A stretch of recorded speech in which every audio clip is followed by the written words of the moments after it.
In Canadian boxing folklore, the name Ilton is legendary, even in world terms, and was more so in world boxing during the 1980s. Matthew Ilton was born on December 27, 1965, to Dave Sr. and Jean Ilton, and was one of 5 sons, all of whom would don the gloves and compete professionally, barring one, the youngest Jimmy. Boxing was in their bloodline, ingrained into their DNA. Their great-grandfathers and grandfathers were bare-knuckle champions, and their father, Dave Sr., was a Canadian lightweight champion who mixed with good men in the likes of British Precision in Ralph Charles and Terry Spinks, and even emulating the great Marvin Hagler in stopping common foe Cove Green. Matthew and his siblings weren't given a choice. They were as good as forced to box, and Matthew had his first amateur fight as a 6-year-old when he whacked the other kid in the face, reducing his opponent to tears, prompting the ref's intervention. Another 105 victories and 96 by the short route would be amassed, with a string of national titles annexed. The big stage in the unpaid ranks awaited the 1984 Los Angeles Olympics. However, a ruling dictating that Matthew wouldn't be allowed to have his father in his corner scuppered such an assault on Olympic gold, and Matthew instead opted to turn pro and start punching for pay in January of 1983. After a few years boxing mainly in Canada, Matthew racked up victory after victory, mostly by knockout. Matthew, gifted fistically with raw knockout power in either hand, seemed to possess an equaliser in his left hook that put paid to most of his opposition. Not was Ilton just exciting, he was also good-looking and politely spoken, stocky but well-muscled, with a strong neck and powerful arms loaded with bone-crunching power. Being marketable was one thing, but being white helped more so, especially during a time when the sport was dominated by black fighters. Ilton, it seemed, was in the right place at the right time. After racking up several more victories, it soon became commonplace the Ilton brothers were pulling in more than 20,000 fight fans in Montreal and the like, even visiting at one stage the Catskill Mountains in New York. The brothers would impress the legendary Cus D'Amato alongside a 17-year-old Mike Tyson with their fistical presence. Matthew's left hook was gaining momentum, as was his rise through the light middleweight rankings.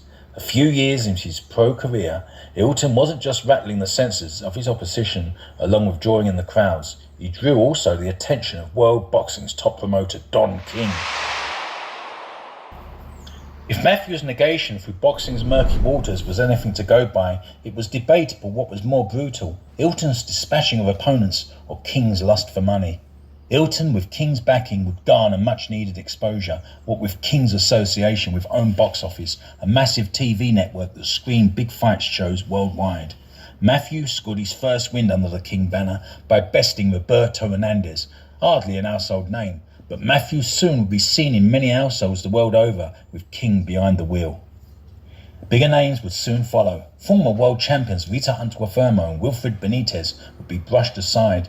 Antuofermo sustaining a 2-inch gash to his lip while losing 2 teeth in the process before retiring on his stool was more than just paying lip service. And then the left hook that rendered Benitez unconscious resonated round the boxing world.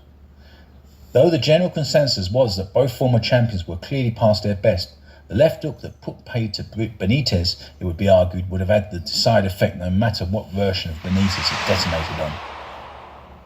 On the back of that devastating KO, Ilton's gained much-needed exposure on big fight cards from Vegas to New York. The nature of Matthew's wins were of highlight reel. Bruce Jackson was first up on the Michael Spinks Larry Holmes IBF World Heavyweight Championship card in 1986. One left hook to Jackson's chin sent him sprawling across the ring, which drew gasps from the crowd. On the back of this, Matthew would be at the Madison Square Garden, this time on the Hector Camacho Edwin Rosario WBC World Lightweight Championship card against teak-tough Mexican Aniceto Cheto Ramos, who proved nothing more than a punch bag for 10 rounds as Matthew pounded out a decision win. Some months later, tragedy sadly would strike, harder than any opponent Matthew had faced, when his younger brother Stuart died alongside his girlfriend in an automobile accident. Matthew regrouped and appeared yet again on another big card, this one being against Franklin Owens on the Trevor Berbick Mike Tyson WBC World Heavyweight Championship. Matthew Ilton produced the goods along with a double left hook to body and head to send Owens crash landing to the deck. However, back at the Garden the following month on the Tim Witherspoon James Bone Crusher Smith show, Ilton would appear against a gangly type in Willie Crystal Kid Clayton, whom slashed Matthew's brow with an elbow. Blood coursing down the side of his face, Ilton responded, flooring Clayton and stopping him, even at one time lifting Clayton off the canvas with one devastating left hook before the ref intervened. Matthew's star was rising fast, and with his last 4 appearances on HBO, much needed exposure to the masses was gained. Appearing on the cover of boxing periodicals and now worldwide TV, Matthew was a force to be reckoned with. Needing time for the cut to heal, Ilton would return some 5 months later when he destroyed Muhammad El Tassi, the Canadian middleweight champion, brutalising the champion too. By now, Ilton was highly ranked by the Alphabet Boys and knocking on the door. A mooted challenge for Mike McCullum, the WBA's champ, never materialised, but what did was a crack at Buster Drayton, a wily, tough campaigner who went from journeyman to world champion in a fairy tale story. A latter-day Cinderella man, one could say. Like James Braddock half a century earlier, Drayton had bested top British fights in Mark Haler and Jimmy Cable in side schedule before taking the title. Even after enjoying such luxury as world champion, Drayton often found himself in the other guy's backyard, making title defences. The defence v Ilton would prove no different, as it was in Montreal and was slotted in for June 27th, 1987. Matthew was hell-bent against the champion nicknamed the Demon, and in the opener, Ilton connected with a right hand that sent Drayton sprawling to the deck, scrambling the champion's senses while arousing those of the 20,000 in attendance. However, Drayton got to his haunches and somehow survived. The fight from there on was give and take, each man taking turns in between breaths to wage battle in a war of attrition. Ilton, at 21 years and 6 months of age to the day, was showing a maturity that belied his years, finishing stronger than the champion, whom he had sported 13 years to. At the end of the 15 hard rounds, Matthew was crowned the brand new IBF light middleweight champion of the world. The vision of Ilton, held aloft, pumping his fists in the air, biceps bulging, will live long in the memory. Ilton had made history, not just as the youngest world champion in light middleweight history, but also would be the last fighter to win the title over the traditional route of 15 pounds at the respective poundage. Also, becoming Canada's first world champion in 44 years. Ilton came of age, so to speak, and Drayton's manager, legendary fight figure Mickey Duff, said it best when he remarked of Ilton, "He's got balls." History would be also written the night of Matthew's first title defence, as it was undercard to Mike Tyson Tyrell Biggs, which would be the last time the heavyweight championship of the world would be contested for over the traditional route of 15 rounds. Challenger Jack Ironman Callahan was outclassed and outpunched by the champion before retiring on his stool after 2 rounds. The Indiana state champion proved a stubborn and tough challenger. Despite being floored a number of times, he kept rising, which few did against the power-punching Canadian.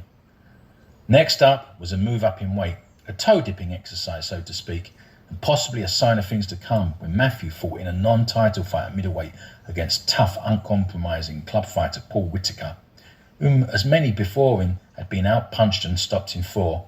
In the post-fight interview, Whitaker likened fighting Ilton to that of taking on that 160-pound Mike Tyson. Content with the win in the newly tried weight division, Matthew went back down to defend his light middleweight title and was eyeing big paydays, unification, spelt dollar signs. First of all, he had to dispose of Robert Irons, a Philadelphian. Preparation for Irons was hampered by a rib injury sustained in sparring, and against his father and others' wishes to postpone, Matthew decided to go through the defence, which after 4 rounds, with Matthew almost stopping a bloodied Irons by flooring him heavily twice in the early going, would prove the champion's downfall. Irons, taking a tremendous beating, somehow survived, as Matthew's injury started to cause him severe pain, which was preventing him from firing any more fight-ending bombs. Irons took over, and for the remaining 8 rounds, had an exhausted champion at his mercy. How Matthew survived to the final gong is beyond the average man and is lost in translation, as only Matthew can explain. The decision was a foregone conclusion, and Irons was the new champion. Matthew had lost for the first time, his title gone, and also the big money unification fights with the WBA and WBC title holders in Julian Jackson and Donald Curry out of touching distance. Despite all this and the beating Matthew sustained, he somehow made it to the finish line. The old adage of a man unveils his true self in defeat as opposed to victory rang true. In short, Mickey Duff's words, as previously mentioned, rang even truer. "He's got balls," he exclaimed. Nobody was saying differently. Matthew would move back up to middleweight, and after a couple of tepid performances over moderate opposition in Tim Williams and Fermin Chirino, which would end in a draw. It was the former in Williams who caught Matthew off balance, which was the first and last time Matthew would be floored officially. The knockdown was dubious at best.